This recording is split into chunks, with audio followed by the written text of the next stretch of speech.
इस देश में पिछले कुछ दशकों से अमीर व्यवसाय कॉर्पोरेट दुनिया के अधिकतर लोगों की दिन दोगुना रात चौगुनी संपत्ति बढ़ने का रहस्य क्या है, यह धीरे धीरे इस देश का सामान्य आदमी जानने लगा है। पिछले कुछ एक महीनों से खास तौर से डिमोनेटाइजेशन के बाद पहली बार हमने कम से कम सेल कंपनीज का नाम सुना। कंफ्यूजन हुआ। बचपन में बर्मा सेल कंपनी का नाम सुना था, पर SHELL सेल कंपनी क्या रहस्य है यह पता किया। सेल कंपनी यानी नॉन ट्रेडिंग ऑर्गेनाइजेशन, कोई काम धाम व्यापार फिजिकल बिजनेस नहीं, सिर्फ दूसरी बड़ी कंपनियों उद्योग संस्थानों के लिए लेन देन का काम करना। स्टॉक एक्सचेंज में लिस्टेड है, उस रूप में तो कानूनन ठीक है, पर इनमें से सब 99% इलीगल काम में लगे हैं। वो काम कैसा?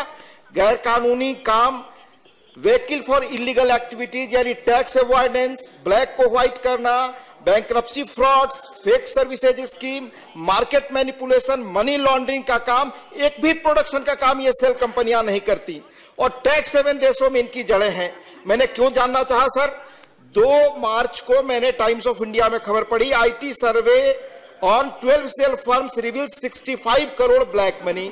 हिंदू में 17 मार्च को खबर पढ़ी, CAG pulls up IT department on shell companies. Maharashtra के सेल्स टैक्स डिपार्टमेंट ऑडिट में पाया कि स्टेट गवर्नमेंट के वेबसाइट पर 2059 संदिग्ध डीलर्स हैं जिन्होंने 10,640 करोड़ से अधिक का टैक्स चुराया है। यह कैग रिपोर्ट में है सर, और भी अधिक गंभीर चीजें हैं।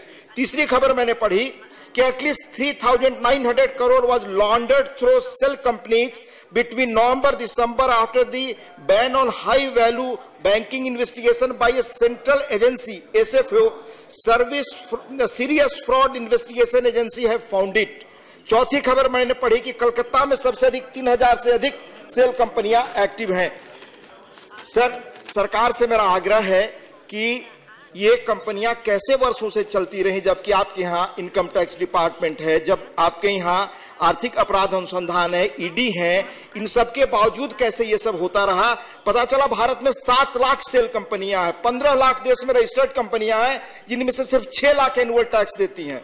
सर, मैंने अब 20 तारीख को एक मिनट में बड़ी खबर पढ़ी कि बेंगलोर में 4.5 एकड़ में एक बड़ा घर बन रहा है, पेंट हाउस, $20 मिलियन से, जिसमें हेलीपैड भी होगा 40,000 स्क्वायर फीट में। जिस व्यक्ति का यह घर है वो देश से भागे हुए हैं, उन पर स्टेट बैंक का 6,203 करोड़ का लोन है, इंटरेस्ट लेकर 9,000 करोड़ का।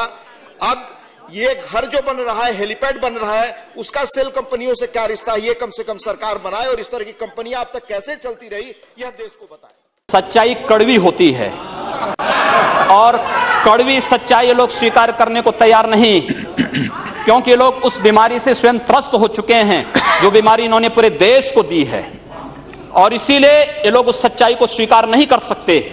कश्मीरी पंडितों के निष्कासन पर और कश्मीर पे हुए अत्याचार पर ये लोग मौन थे।